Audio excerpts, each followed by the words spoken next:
Hello, you beautiful people. So today I wanted to talk about expectations versus agreements. Now, this is not my own idea, at least the words being put together in that way. I actually learned it from my partner, and I'm not really sure where they learned it from, but yes, expectations versus agreements. Now, the reason why I wanted to talk about it is because I've been in a little bit of a depressive episode, going for a little period of time now, and I feel like I've kind of discovered a source as to why. I'm sure there's many reasons, and we all have our reasons why we get lower energy, or have a depressive episode, or just feel down. And I think, like I said, I think I figured out why. So first, I'm going to touch on the expectations and agreements because I feel like it's an important piece of the puzzle to understand it all.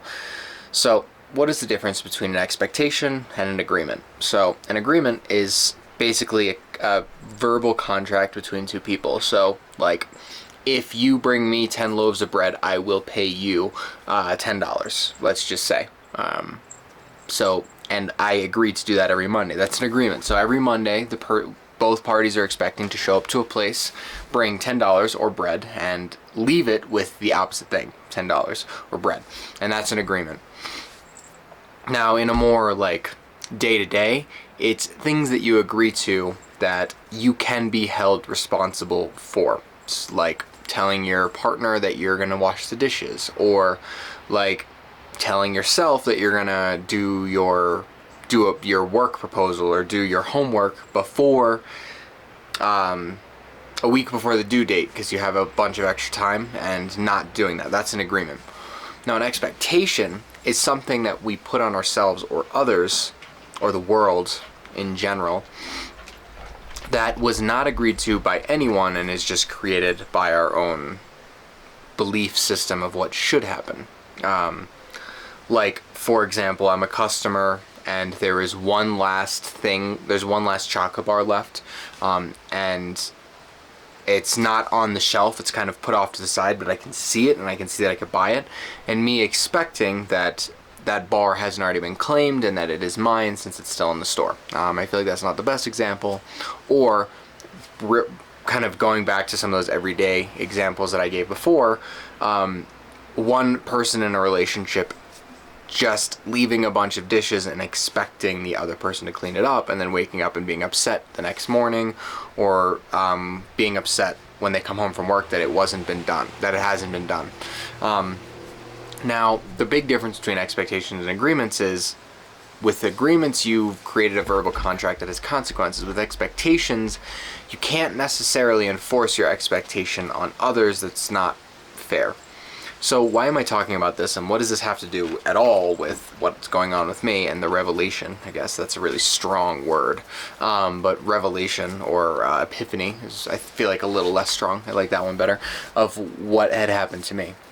So the epiphany that I had was, I put these expectations on the world at large. There's a very specific way that I'll look at something and I'll expect it to follow the path that I want, and when it doesn't go that way, then I get overwhelmed. So I'm basically creating this expectation and not necessarily an agreement with the world of how a particular thing is going to go. For example, let's say I'm making something for someone, or we'll just say I have a bunch of clients. So let's say I'm making something for one of my clients and I turn it over to them, and I expected it to be perceived well right out the gate.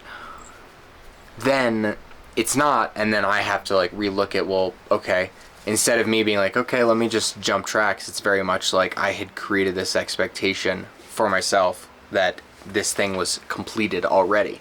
Not that I mind changing it, but in my mind that I was going to do this and it was going to be completed. There's one particular thing where I've had to redo the same thing like multiple times, and I think that's where I really learned it from. I wasn't ever upset about having to remake this thing, because that's just part of the job description, but it was more so the fact that I was building up in my mind, okay, I'm going to do this, and then it's off my plate, and it's done, and it came back on my plate, and then I did it, and I was like, okay, now this time it's off my plate, and it's done. And I'm not saying that particular thing put me into a depressive episode. It definitely did not.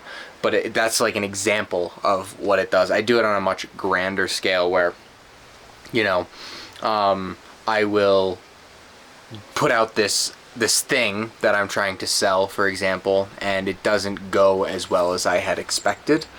And then I fall into this kind of depressive episode instead of in the very beginning recognizing this is going to go well.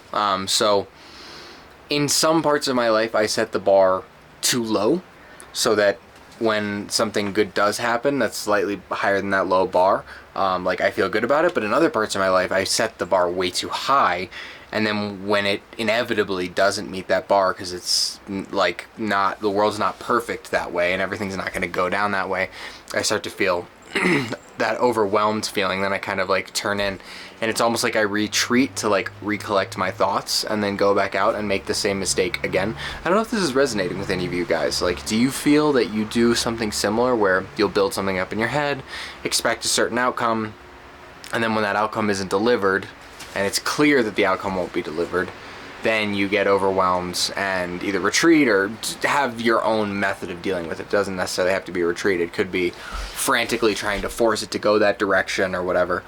Yeah, I'm just wondering, because I don't think I'm the only one here. I feel like it does happen to a lot of people. And it's a weird, like, area, too, because I know manifestation is such a big thing. And part of manifestation is deeply believing that one outcome is going to happen over all others. So where I'm kind of like stuck is, where does that manifestation piece end and where does expectations begin? Yeah. Or is it just that I lack the mental and I guess, is it just that I lack the flexibility to accept different outcomes once I've already decided what that outcome what I want that outcome to be? And maybe they're completely separate and it's just not registering for me properly. But yeah, it's kind of where my mind has been at. I've been thinking deeply about that and all of that stuff. But otherwise, it was a good week. I got a lot of work done, but also I feel like I kind of did nothing too much at the same time. So yeah, it's kind of like this weird area where I know I could do more, but also, do I really want to do more? If I'm getting everything that I need from the clients that I have and then the extra work that I do for this growing company, like where is it? Like, I want to get ahead, but also I want to enjoy my days. I don't know. I know a lot of people struggle with this because I had some friends back in New York and other places where they'd work 80 hours a week. And they were making more money than they needed to because they shared an apartment where they rented out only a room. The dog's chasing the cat. So I'm just considering and thinking about like where is that line for me? Because I know everyone has different lines, and I know there are people in my family, for example, that love to work, so they'd prefer their hours to be closer to the 60s, 60 hours a week or more. And then I have other people in my family, friends kind of circle where it's like, if they could work 0 to 20 hours a week and get everything they need, they would definitely do that in a heartbeat, and then they would do nothing the rest of the time. So yeah, I'm trying to find that balance for myself, and I'm wondering if you guys have found that balance for you. Obviously, I'm in a bit of a different situation where I don't, the money goes 4 times as far here almost, so I'm getting basically 4 times the amount of hours, or out of 1 hour I'm getting 4 times the amount of hours that I would in the US if I'm getting paid the same amount.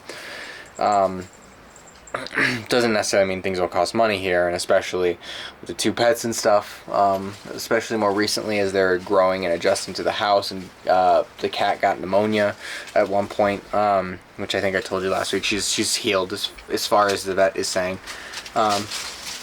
Just the bills do add up. So Porco no, it's digging a freaking hole and shooting the dirt at me. Yeah, so those are all my thoughts kind of swirling around this week. I want to thank all of you for the support you gave me last week about the direction of my videos and everything.